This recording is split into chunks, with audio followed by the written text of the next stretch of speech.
এবাৰ ভ্ৰাম্যমান ভোটাৰক লৈ মন্তব্য কৰিছে অখিল গগৈয়ে। অখিল গগৈয়ে কেইবাটাও তাৎপৰ্যপূৰ্ণ মন্তব্য কৰিছে। ভ্ৰাম্যমান ভোটাৰ সন্দৰ্ভত অখিল গগৈয়ে প্ৰশ্ন উত্থাপন কৰি কৈছে যে শেহতীয়াভাৱে যি নীতি অৱলম্বন কৰিবলৈ গৈ আছে তাৰ জৰিয়তে কি হ'ব সেই সন্দৰ্ভত আগতীয়াকৈ ব্যাখ্যা আগবঢ়ালে ৰাইজৰ দলৰ সভাপতি অখিল গগৈয়ে।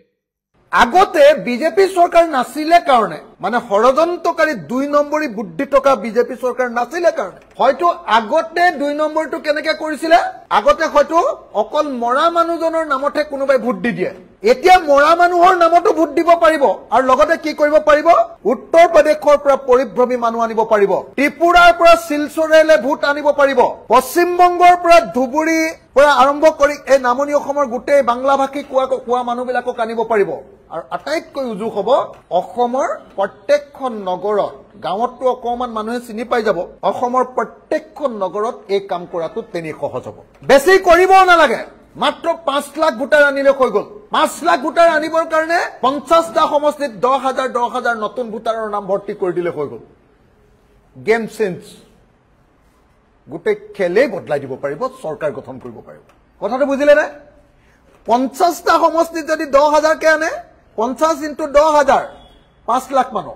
5 লাখ মানুহ অনাটো এখন চৰকাৰ কেন্দ্ৰীয় চৰকাৰ আৰু ৰাজ্য চৰকাৰৰ কাৰণে মামুলি কথা এটা আপোনালোকৰ জোৰহাটৰ ওয়াৰ্ড বিলাকত দিলেও কোনেও চিনি নাপাব মোৰ শিৱসাগৰৰ ওয়াৰ্ডত দিলেও চিনি নাপাব মাৰ্গেৰিটাৰ ওয়াৰ্ডত দিলেও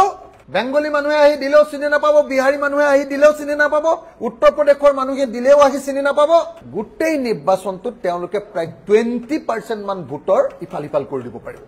ইফালে মৃত মানুহবিলাকৰ নামত ভোট দিয়াটো আছে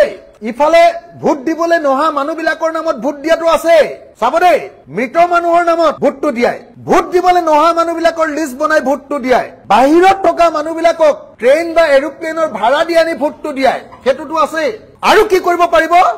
এতিয়া আটাইতকৈ ডাঙৰ কথা এটা সমষ্টিত নতুনকে ভোটাৰ 10,000 যদি ভৰাই দিয়ে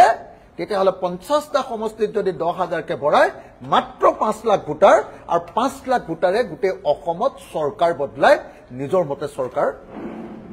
বনাই দিব পাৰিব